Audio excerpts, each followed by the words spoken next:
Hello guys, andito naman po kami. Ako po si Chris Kit Benignos at may kasama akong espesyal na tao na si Mark Matala.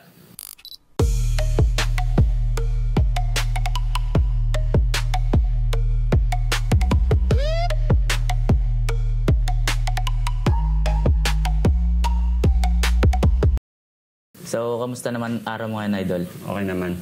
Ilan taon ka na, Idol? 24. Taga saan ka? Taga-Ginayang. So, kailan ka nag-umpisang mag-coach, Idol? Nagsimula ako since 2024 dun sa first season ng Porups na Batang Bay. Hindi ka ba nahirapan na, Idol? Sakto lang. Sino ang biggest influence mo bilang coach? Ang biggest influence ko nun is si Bani kasi siya talaga yung nagtulak sa akin na mag-coach. Kasi siya yung unang-unang nagpaturo sa akin pagpunta ko ng Ginayang. Ano naman yung pinaka-memorable na moment mo bilang coach? Yun yung nag-best coach ako nung unang season ng Porups kasi unang-unang pagko-coach ko pa lang nun is nakakuha na ako ng best coach kaagad. Congrats sa'yo, Idol. Nakuha mo agad yun. Paano mo naman na-handle yung pressure lalo na sa mga importanteng laro? Ganito kasi ginagawa ko. Pagka yung alam ko na pressure na yung nagiging laban, humihingi muna ako ng timeout para kausapin yung mga player na wag silang ma-pressure, ipakita lang nila yung dapat na ipakita nila. Para sa'yo, ano yung pinaka-importanting aspeto ng pagiging coach?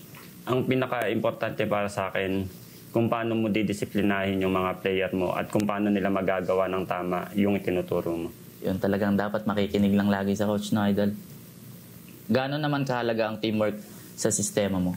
Para sa akin, sobrang halaga ng teamwork kasi hindi mo naman magagawa yung laban ng mag-isa. Mas maganda na may teamwork para mas maganda na lahat kayo nakikitang gumagalaw. Sama-sama, Idol. Paano mo naman tinuturuan ang mga players mo na magkaroon ng disiplina sa court at sa buhay? Ganito kasi, kinakausap ko muna sila na dapat hindi lang disiplina sa sarili. Kailangan may disiplina ka rin sa coach, saka sa mga mas matatanda na nakakausap mo. Tama, Idol.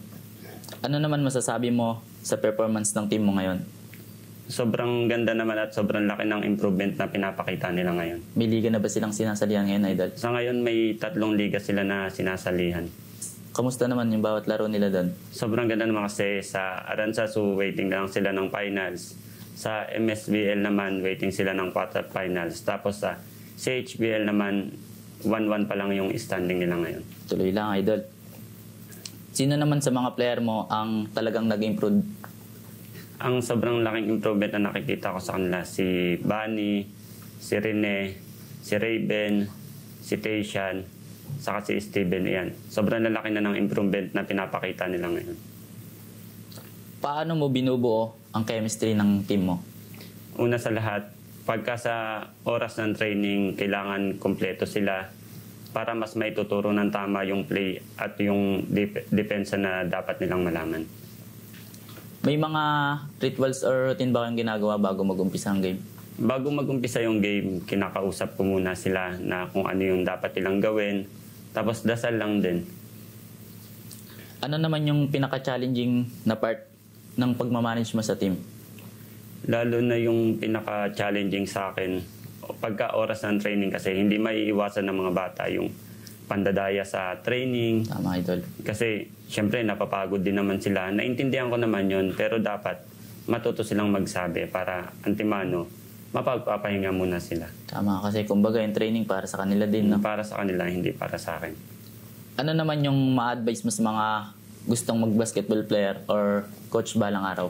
Advice ko lang sa kanila na ipagpatuloy lang nila yung gusto nilang gawin, na laban lang kung laban.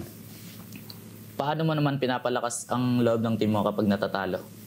Kinakausap ko lang sila na kailangan bigyan nila ng tiwala yung sarili nila kasi kung ako may tiwala sa kanila, dapat may tiwala rin sila sa sarili nila. May mga players ka na bang munti ka ng sumuko o umayaw sa larong basketball? Meron din naman, kaso lagi ko lang sinasabi sa kanila na laban lang kasi darating rin naman yung oras na sila naman yung lalakas. Ano ang gusto mong maalala ng mga players mo sa'yo bilang coach? Gusto ko lang na maalala nila na kung paano yung hirap at tiyaga na ginagawa ko sa kanila para lang matuto sila.